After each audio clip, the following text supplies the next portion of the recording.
Welcome to the Deep Dive, prepared by Biki Production. This is where we really get into the stories behind the headlines. And today, we're diving deep into, well, an absolutely incredible journey. That of Biniam Girmay. Yeah, his name is everywhere now. Exactly. He's not just making cycling history, he's sort of redefining what's possible in a sport that, let's face it, has been dominated by Europeans for a very, very long time. For over a century, really. Right, and this isn't just about winning races, is it? It's about breaking down some pretty significant barriers. His achievements, particularly in 2024, they just captured everyone's attention. Okay, so let's unpack this. It's a really compelling story. We've got a stack of sources here, and we want to understand not just what Biniam Girmay has achieved, but also the unique cultural backdrop he comes from. The Eritrean context, yeah. And crucially, what his whole journey means for the future of cycling itself. Absolutely. So our mission today, if you like, is to sort of weave together Girmay's personal triumphs with this really powerful cycling culture in Eritrea, his home country. Which is fascinating in itself. It really is. And of course, we need to touch on the current questions, the buzz around his 2025 season, because, well, it hasn't quite started like last year. What's so interesting here, I think, is how his individual talent isn't isolated. It connects directly to this much bigger story, national identity, the sport becoming more global. We'll dig into the details that make it so significant. Great. Let's start right at the beginning then. Biniam Girmay himself, born April 2nd, 2000, in Asmara, Eritrea. And his rise in cycling, it's been remarkably quick. Almost meteoric, yeah. He started competing at just 12, apparently won his very first mountain bike race. That kind of raw talent, it got spotted pretty much straight away, didn't it? It did. Which led to that key moment in 2018, the invitation to the World Cycling Center in Switzerland. Right, the WCC. What exactly did that mean for a young rider coming from Eritrea? Oh, it was a total game changer. The WCC is designed specifically for this finding and nurturing talent from outside cycling's traditional heartlands.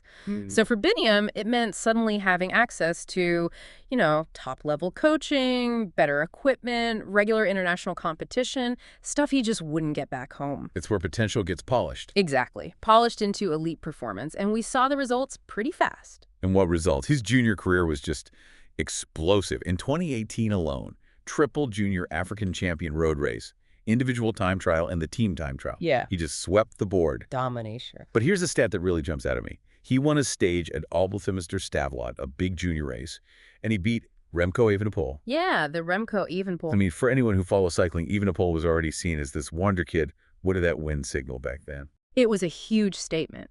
Beating Evenepoel, even as a junior, showed Girmay wasn't just strong, he had tactical smarts too. Evenepoel was this prodigy, so for Biniam to outsprint him like that, it suggested world-class potential. It definitely put him on the pro team's radar much earlier than usual for an African rider. Okay, so the potential was obvious. And his move into the professional ranks, it just became this series of historic firsts. Like in 2019, his first pro win with the Eritrean national team Stage 3 of La Tropicale Missabongo, and that made him the first rider born in the 2000s to win a pro race. Think about that. A marker for a whole new generation. Wow. Then 2021, another barrier broken. First Black African rider on the podium at the UCI Road World Championships. He got second in the U23 road race. Just incredible. So he was already making waves right from the start. But the real, mainstream breakthrough, the one that made headlines everywhere, that was 2022, wasn't it? Absolutely. He was just 21. And he does something completely unprecedented. Wins Gent Leveljum. A classic. A proper cobbled classic. First rider from a sub-Saharan country ever to win one. That's huge. And then, later that year, he does it again. First Black African rider to win a Grand Tour stage 10 of the Giro d'Italia. And he beat Mathieu van der Poel in the sprint. An amazing sprint. Just phenomenal power. Although, we should mention the sort of freak accident on the podium. The champagne cork hit his eye. Oh, yeah, that was awful. Yeah, really unfortunate. Forced him to abandon the Giro. So, a bittersweet moment, but the win itself, monumental. Okay, and then we get to 2024, the Tour de France. This is where it gets really interesting, I think, especially for Tour fans. Historic doesn't even cover it. Not even close. First Black African rider ever to win a Tour stage. Takes stage 3. But he wasn't done, was he? Not by a long shot. He wins 2 more stages. Stage 8, stage 12. 3 wins in his debut Tour. And on top of that, first African rider to wear the green jersey, the sprinter's jersey, and he held it all the way to Paris, won the points classification outright. Just incredible. How significant were those wins? Not just for him, but for cycling. Look, they were like tectonic shifts. You have to remember, for 121 years, the tour was almost entirely white European men winning stages and jerseys. Girmay's wins, the green jersey. They weren't just sporting moments. They were huge culturally. Right. Massive boost in visibility, pride for Eritrean cycling, obviously.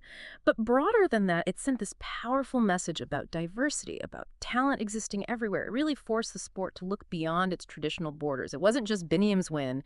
It felt like a win for a whole continent, you know? Yeah, absolutely. It makes scouts and teams think differently. Has to. So understanding Biniam means understanding Eritrea. And for you listening, this is key. Cycling there isn't just a hobby. It's woven into the national fabric. It's a passion, a symbol of resilience, of identity. And it goes way back. Way back. Introduced by the Italians, the colonizers, late 19th century. Initially, Eritreans weren't allowed to compete. But then came 1939, and Gebremariam Gebru. His victory, sources say, shattered the myth of Italian fascist supremacy. What did that actually mean on the ground, beyond just being symbolic? Well, think about the context. Fascist Italy, the colonial power, pushing this narrative of superiority. Then an Eritrean cyclist beats them at their own sport. It was this public, undeniable proof against that narrative. It wasn't just symbolic. It gave Eritreans this tangible sense of pride, of agency. It cemented cycling as part of their identity, a way to show their strength, their modernity, even under oppression. It really helped shape that national feeling through sport. That's amazing how a sport becomes this tool for identity. And that passion is still totally pervasive today, right? Yeah.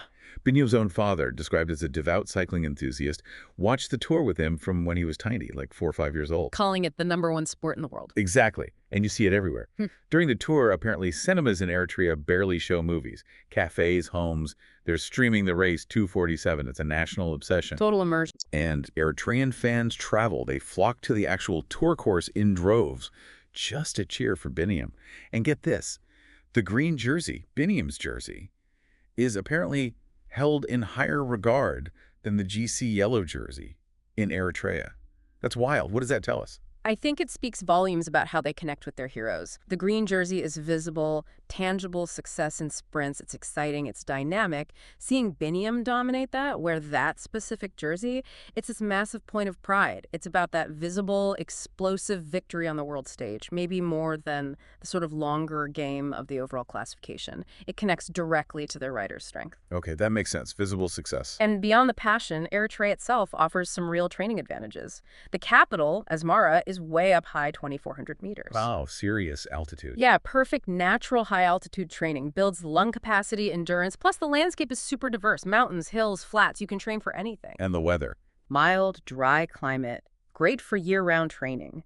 And they still have these well-maintained, wide roads from the colonial era, like that famous winding road from Asmara down to Massawa. Challenging, perfect for developing road cycling skills. So the passion is there, the terrain is there. Yeah. But it's not all straightforward, is it? Despite being this massive national hero, there's a downside to his fame back home. He actually admits he struggles to train in his home country. Yeah, which must be incredibly frustrating for a pro athlete. He told this story. It sounds crazy. If he goes out cycling for just an hour in his team kit, he might get asked for a photo like 200 times. 200 times? Imagine trying to do intervals with that going on. He said even just going out for coffee is almost impossible. That's intense. So how does that actually affect his training, and what does he do about it? Well, the impact is obvious. It disrupts the focused, consistent training he needs. Those long, uninterrupted hours on the bike are crucial. His solution, it's quite something. He says he wears a black shirt, black bike, actually everything in black. Just tries to blend in, be less recognizable. Wow. Going incognito just to do his job. It highlights the flip side of that immense popularity. He has to actively try to disappear. And that personal struggle links to bigger systemic challenges too, right? Definitely. Eritrea is, unfortunately, one of the world's poorer nations. That means paltry racing infrastructure. Resources are scarce, equipment might be outdated, facilities aren't great. Sources suggest the government prioritizes military spending over sports development. So talent like Biniam often has to look elsewhere to reach the top level. Right, and travel isn't easy either. No, there are restrictive travel policies, and getting visas, especially for Europe, can be really difficult for Eritreans. European countries are often reluctant because of the wider refugee situation. Now, here our sources show some real disagreement. Okay. One source, described as controversial, suggests the government might use athletes' families as leverage to make sure they return. But then, an Eritrean source absolutely refutes this, calls it bullshit propaganda, Yeah. though they do acknowledge the reality of things like mandatory military service and economic challenges. Hmm. That's a really stark difference in perspective on something quite serious. How do we as listeners process that? What's the takeaway? It just shows how complex and sometimes murky the information can be. What's clear is that Eritrean athletes face real hurdles, travel, resources. On that specific claim about leverage, there are strong opposing views. So we present both, acknowledge the controversy without taking sides, and let you understand the picture is complicated. It emphasizes that Biniam's success comes against not just sporting odds, but a tough geopolitical background too. Understood. Presenting the differing views. And interestingly, there's a contrast with, say, Eritrean footballers. You hear about frequent defections with football teams abroad. But cyclists like Girmay have generally found legitimate ways to succeed internationally without needing to defect. Why the difference, do you think? Well, cycling has more established global structures, maybe. International teams, the World Cycling Center.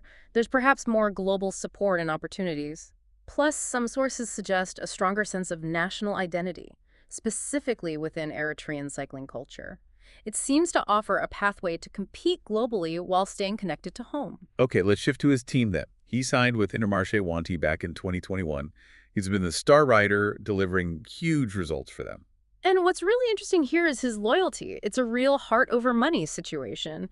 Apparently, he got offers from bigger teams like UAE Team Emirates that were worth 2 or 3 times more money. Huge offers. Wow. But he chose to stay with Intermarché-wanty, signed an extension through 2028. Okay, that really makes you ask, why? In a sport where careers are short and money talks, why turn down potentially triple the salary? What does that tell us about him? It tells us he values something else more highly. He's been really clear about it. He loves the friends-family atmosphere at Intermarché-wanty. And that's vital because his wife and young daughter, who's 3, they live back in Eritrea. Oh, okay. The team gives him flexibility. They let him go home after big wins, spend time with his family. He explicitly says that's a major reason he stays. In a demanding sport with constant travel, that kind of understanding and support from the team, that's worth more to him than the extra cash. It shows a really deep personal connection, a loyalty beyond just the contract. That makes total sense. Family first. Okay, let's pivot to the present day, or near enough. His current season, 2025. We're recording this July 3rd, 2025. And as of early April, the reports were saying Girmay hadn't yet won a race this season. Yeah, that's right. A winless run stretching back to that last Tour de France stage win, July 11th, 2024. So far in 2025, his best results were, second place on a stage at the Volta ao Algarve, and 7th at Ghent-Wevelgem, a race he's won before. Now, for a rider like him, that's not disastrous, but it's definitely not the winning streak we saw previously. No, it's not. And when you compare it to his main rivals, it stands out a bit more. Jonathan Milan already had 6 stage wins by that point. Tim Merlier was described as being in arguably the best form of his career. Jasper Philipsen also started strong. Right. So naturally raises the question, is Girmay struggling?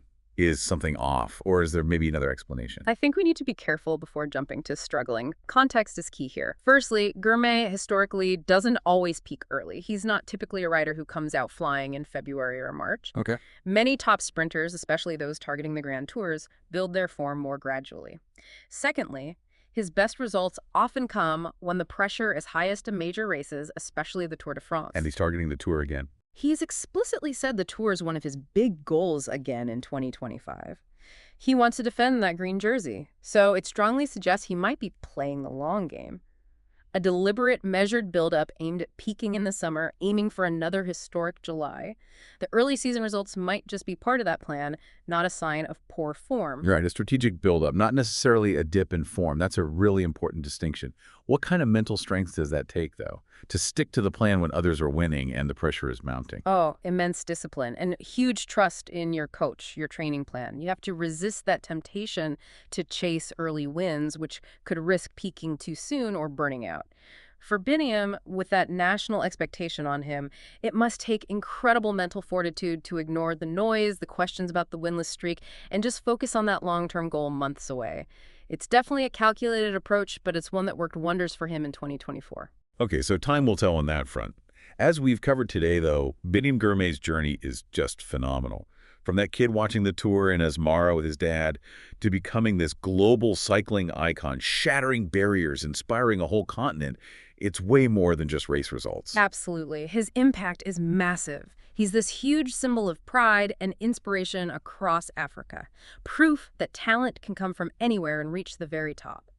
And he's vocal about wanting his success to open doors for more African riders. He hopes it encourages teams to look wider, maybe spurs more investment in cycling development on the continent. His visibility alone is a powerful catalyst. So looking ahead, what does this all mean for the future, for Biniam himself, for cycling? Well, given everything his unique background, those deliberate choices like staying with his team, the current questions around this season's start leaves us with a really intriguing thought, doesn't it? Will this 2025 winless streak be remembered as, a bit of a quiet struggle, or will we look back on it as simply the calculated, strategic prelude to yet another history-making triumph on cycling's biggest, and for him, greenest stage?